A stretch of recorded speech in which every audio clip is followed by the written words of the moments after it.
Hi, I'm Mark Dresner, and this is Partnerships TV, reporting to you from the 2011 Partnerships in Clinical Trial Conference here in Phoenix, Arizona. Joining me today is Mr. Chris Davis. He's the Director of External Sourcing for Clinical at Eli Lilly and Company. Welcome to the program, Chris. Thanks for having me, Mark. Great.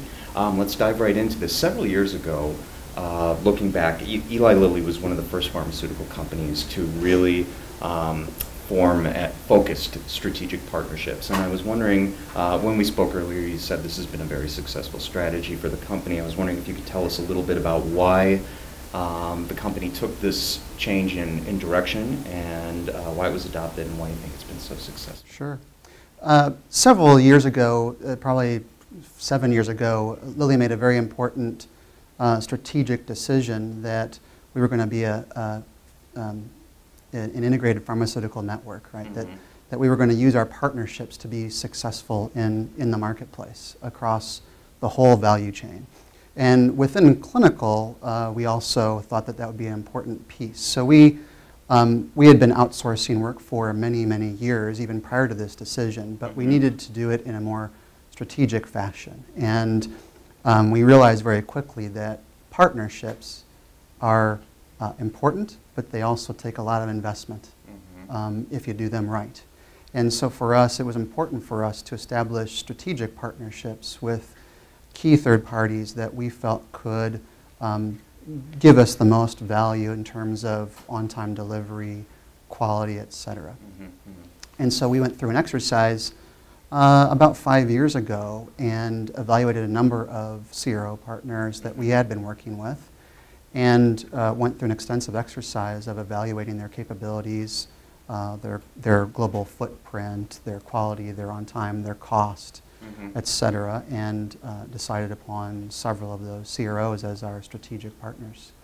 Now, why it's been successful? It's been successful for us because we've grown with them. We recognize that a partnership has to be a value to both companies, right? That there is not just a value to Lilly, but also a value to our CRO partner in the end. And so we've invested with them, in them, and they have with us.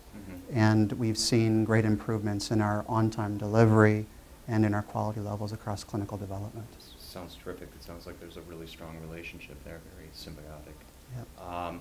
You've begun to migrate your clinical outsourcing strategy from largely full service to functional strategies, if I'm That's correct. right.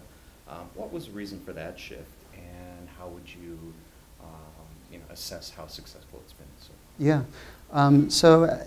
As we've begun doing a lot of full service outsourcing, we, over the last 5 years, had some challenges in some of our on-time delivery and our quality levels. And what was clear to us is that a single CRO cannot be industry leading across quality levels and on-time delivery levels that we were expecting across every function that would offer work across the clinical development. And as a result, it's very difficult for us to see how a full service was going to work in its truest sense.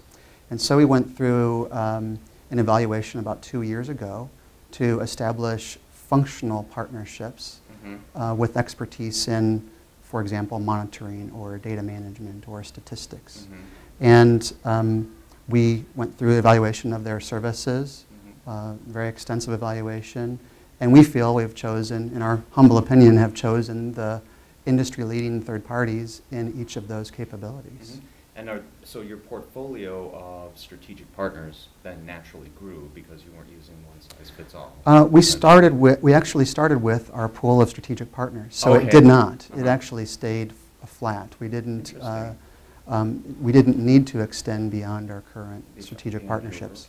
Yeah. Terrific.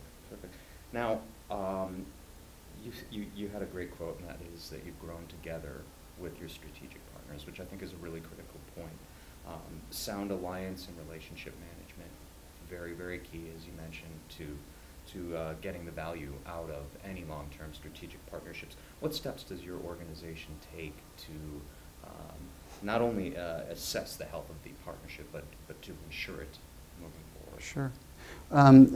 For our strategic partnerships, we at Lilly assign a single point of accountability, an alliance manager to the partnership, and we expect in turn a similar investment from our partners. And their role is broad in that it is at a partnership level evaluating, again, performance, quality, and also the health of the partnership.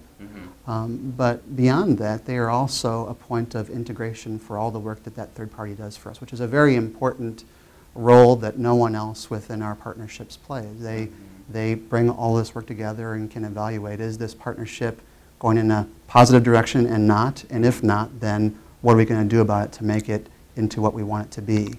Our strategic partnerships are meant to be a long-term partnership, not to do a little bit of work and then go to another partner, right? So the investment is very critical for the long-term success. Are the, let's call them the red flags here, the triggers, are they something that you're kind of, taking per project as you're moving along, or are you looking at them from a higher level? I'm just trying to kind of wrap my brain around how Yeah, so this is part of the integration piece that I was speaking of.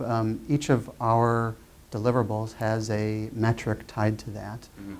Some of those metrics can be leading and proactive in nature to see where trends are going, and some are lagging, but in total, as you integrate that, you can see performance across all the work that that third party and that partner does for us. So you get a real holistic picture then of what's going on. Absolutely. Right? Your responsibilities are global, and I understand that your approach to services and provider procurement has also changed within the last 3 years from local sourcing to a more global view. Can you elaborate on all of that? Yeah, we've definitely noticed a trend in emerging markets of larger CROs, and many of which are our strategic partners in an acquisition mode, and they're looking at capabilities to add to their portfolio, whether that be labs or certain geographies, certain pieces of work that aren't strong points for them today. And as a result, the sort of globalization of those larger CROs across clinical development.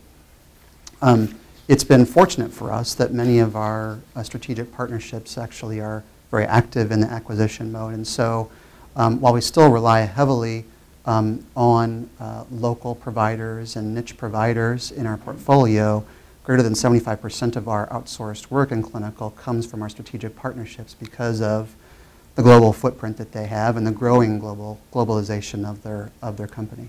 So as they're aggressively expanding, that's of benefit to us, absolutely. Naturally. Yeah.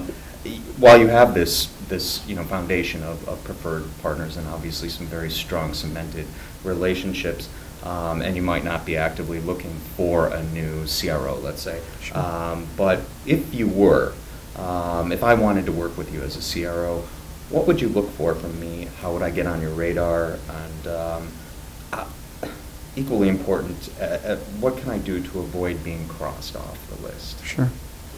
Sure. There has to be an offering that is unique and something that someone else does not do at the level of quality, level of performance that another third party might do. And so setting yourself apart from existing third parties, whether it's your service or your service level, is the foot in the door, if you will. Not too distant from that, though, is a proven ability for the performance, on-time delivery, and quality. Those are by far and away the critical factors in our partnership once your foot's in the door. And then it sort of goes from there, right? Is there a new technology that's available that we could co-invest in and things like this? But generally, it begins with something that sets them apart from what exists out there. So a niche specialization of some sort. That's right. And I imagine the need for that, as some of your current partners are growing and expanding their own capability portfolios, there's less and less need for. Yeah. Interesting. Absolutely. Interesting. Well, Chris, you've given us a lot to think about. Thank you for joining us today. Thank you, Mark. And to our audience, thank you for joining us. This will conclude this episode of Partnerships TV at the 2011 Partnerships in Clinical Trials Conference. Please stay tuned for future segments. Until next time, I'm Mark Dresner. Take care.